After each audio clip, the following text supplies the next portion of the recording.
ರಾಮಕ್ಕ, ಕೂಲಿ ಐತೆ, ಬರ್ತೀಯಾ? ಹೋಗ್ಬಿಟ್ಟು ಬರೋಣ ಅಡಿಕೆ ಕಾಯಿ ಕೀಳೋಕ್ಕೆ.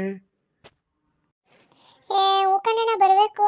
ಇನ್ನೇನು ಮಾಡೋಣ, ಮನೆ ಹತ್ರ ಕುಕ್ಕರ್ಸ್ಕೊಂಡು ಬರ್ತೀವಿ. ನೋಡೋಣ ಎಷ್ಟು ಜನ ಬೇಕು. ರಾಮಕ್ಕ, ನಾನು ಭೀಮಕ್ಕ ಬರ್ತೀವಿ ಬಿಡು. ನಾನು ಬರಲ್ಲಮ್ಮ, ನಾನು ಪ್ಯಾಟ್ಗೆ ಹೋಗ್ಬೇಕು. ಸ್ವಲ್ಪ ಸಂತ್ಗೋಗಿ ಸಣ್ಣ ಸಾಮಾನು ತರಬೇಕು. ಕೂಲಿ ಎಲ್ಲ ನಮ್ಮ ಮನೇಲಿ ಕಳ್ಸಲ್ಲ, ನಾವು ಬರಲ್ಲ. ಬಾರೆ ಅಮ್ಮಣಿಲಿ, ಏನು ಕಳೆ ಕೀಳಿಳಂಗೆನೆ ಆಗ್ಬಿಡ್ತಾಳು ಇವಳು. ಬಾರೆ ಲೀಲಿ. ಏನಾಡ್ತಾಳ ಕಾಪಾಳ. ಅಣ್ಣಯ್ಯ, ನಾವು ಬರ್ತೀವಿ ನಡಿ, ಸಾಕು. ಮೂವರನೇ ಕೆಲಸ ಮುಗಿಸ್ಕೊಂಡು ಬರೋಣ.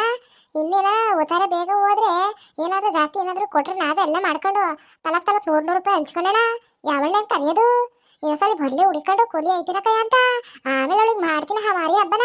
ನಡಿಯೋಣಯೋ, ಬರಕೆಯೋ, ಹೋಗೋಣ. ಹೆಂಗ್ರಸ್ರದ್ದು ಏನಂತ ನಮ್ಗೆ ಗೊತ್ತದಿಲ್ಲಮ್ಮ. ಅದು ಏನು ಮಾತಾಡ್ತೀರೋ ನೀವು? ಸರಿನಾ ಮಾತಾ? ಬರಲ್ಲ, ಹೋಗ್ಬಿಟ್ಟು ಬಂದತ್ತ. ಅದೊಂದು ಸ್ವಲ್ಪ ಕೆಲಸ ಮುಗಿಸ್ಕೊಂಡು ಬರೋಣತ್ತ. ತೆಂಗಿನಕಾಯಿ, ಅಡಿಕೆ, ಒಂದು ಸ್ವಲ್ಪ ಏನಾದರೂ ಹಸಳೆಕಾಯಿನ ಒಂದೊಂದು ಹಿಡಿ ಕೊಡ್ತಾರೆ, ಹಿಡ್ಕೊಂಡಾನ ಬರೋಣತ್ತ. ರಾತ್ರಿ ಕತ್ರ ಅಡುಗೆ ಏನಾರು ಆಗ್ತದೆ.